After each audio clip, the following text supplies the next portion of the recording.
Canada में नौकरी होने के बावजूद, लाखों का पैकेज होने के बावजूद, नाम शोहरत सब कुछ होने के बावजूद आखिर आईआईटीएन बाबा उर्फ अभय सिंह क्यों बन गए साधु। हम जानेंगे इस कहानी को। यह कहानी हमें बहुत कुछ सिखाएगी। यह कहानी हमें बताएगी कि कितना ऊपर है हमारा सनातन, या फिर कितना कठिन है सब कुछ छोड़कर ईश्वर की शरण में आना। यह कहानी हमें बहुत इंस्पायर करने वाली है, इसलिए आप अंत तक इस कहानी को जरूर सुनिएगा। आपको यह बताएगी यह कहानी कि एक व्यक्ति जिसने हर परिश्रम करते हुए, यानी कि हर वो मंजिल प्राप्त की जिसका वो हकदार था, वो आईआईटी इंजीनियर बना, लेकिन उसके बाद उसके दिमाग में एक विचार आ जाता है कि ये सब मोहमाया है, और वो महाकुंभ में संतों के साथ कल्पवास करने लग जाता है।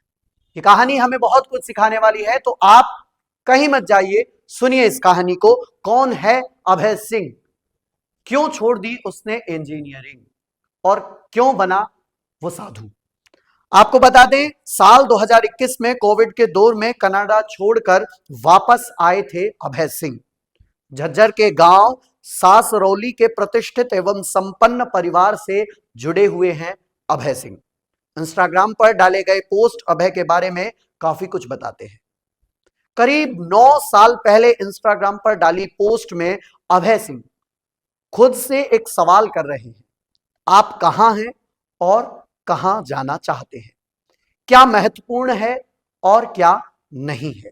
जरूरतों और इच्छाओं के बारे में सोचना और सोचने के बारे में सोचना, देखा जाए तो यहां से अभय सिंह की उस नई यात्रा की शुरुआत हुई जब उन्होंने आईआईटी मुंबई से एरोस्पेस इंजीनियरिंग और विजुअलाइजेशन की मास्टर डिग्री को पीछे छोड़ फोटोग्राफी की तरफ अपना कदम बढ़ाया। 2 साल तक फोटोग्राफी, फिर करोड़ों के पैकेज में 2 साल कनाडा नौकरी करने के बाद कोविड के दौर में सभी कुछ छोड़, मतलब सब कुछ छोड़कर भारत वापस आए, भारत में लौट आए। जिस अकेलेपन से जूझते हुए कनाडा गए थे, वहां पर कोविड के दौर में अकेले एक कमरे में रहते हुए दार्शनिक जे कृष्णमूर्ति को उन्होंने खूब पढ़ा। यहां से खुद की तलाश में आगे बढ़ते हुए धार्मिक एवं तीर्थ स्थानों पर लंबे समय तक उनका आना जाना लगा रहा। वो भगवान पर अटूट श्रद्धा करने लगे। प्रयागराज में इसी महाकुंभ में अभय सिंह ग्रेवाल की वैरागी के रूप में वीडियो सोशल मीडिया पर काफी ज्यादा वायरल हो रहा है। यानी कि यूं कह लीजिए कि अभय सिंह इस वक्त बहुत ज्यादा वायरल हो रहे हैं। उन्होंने एक मीडिया कर्मी से बात करते हुए ये सब भी कहा कि आईआईटी, एक सवाल किया एंकर ने कि आप आईआईटी मैनेजर थे, आईआईटी इंजीनियर थे, ये सब छोड़कर साधु क्यों बने आप।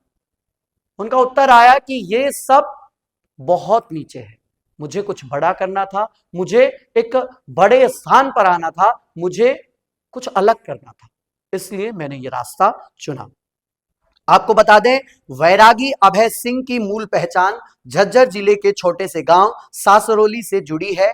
डीएच लॉरेंस स्कूल के टॉपर रहे अभय सिंह का साल 2008 में 331वीं रैंक के साथ मुंबई आईआईटी में दाखिला हुआ। इंजीनियरिंग की पढ़ाई के दौरान वे फिलॉसफी यानी कि दर्शन शास्त्र की पढ़ाई से जुड़े। मकसद हर जगह यह रहा कि खुद से अपने सवालों के जवाब ढूंढना।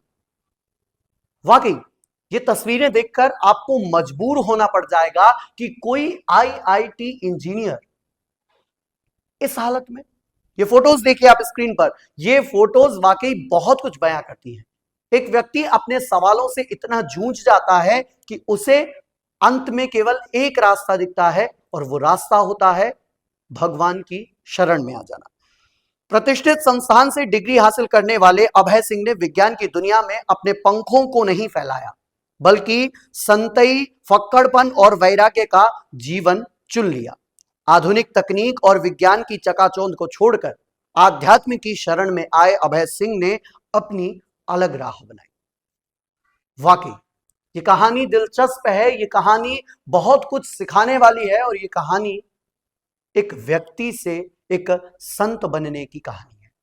एक आईआईटी इंजीनियर, आखिर उसे कुछ तो ऐसा लगा होगा जो वो लौटकर साधु संतों की शरण में आ गया, जो वो लौटकर महाकुंभ की पुण्य धरती पर कल्पवास करने लगा। ये कहानी उस व्यक्ति की है जिसको आज लोग ये कह रहे हैं कि वो मेंटली डिस्टर्ब है। जब ये सवाल एंकर ने पूछा कि आप मेंटल कुछ आपको प्रॉब्लम है, लोग आपको पागल कहते हैं, तो उसने एक ही जवाब दिया कि वाकई मैं पागल हूं, लेकिन दुनिया के लिए। मुझे पता है कि मैं किस राह में चल रहा हूं या मेरी मंजिल क्या है। मैं अच्छे से जानता हूं कि दुनिया मुझे पागल ही कहेगी और मैं पागल हूं भी उस लिए जो मुझे अब पाना है। मुझे आईआईटी इंजीनियर बनना था, मैं बना, लेकिन अब मुझे ईश्वर की प्राप्ति करनी है और उसका मार्ग महाकुंभ से निकलता है। इस आईआईटी इंजीनियर के बारे में आपकी क्या है विचारधारा या आप क्या सोचते हैं, यह जरूर बताइएगा। लेकिन यह कहानी वाकई बहुत दिलचस्प है, जो आज गूगल पर, सोशल मीडिया पर बहुत ज्यादा वायरल हो रही है। तो आप भी याद रखिए, हर किसी को जाना एक ही स्थान पर है, उसका अंत एक जगह ही है। तो क्यों ना इस बार बार जीवन और मरण के चक्र से हम बहुत दूर चले जाएं, और वो दूर जाने का रास्ता देता है अध्यात्म। तब तक के लिए दीजिए इजाजत। बहुत बहुत धन्यवाद।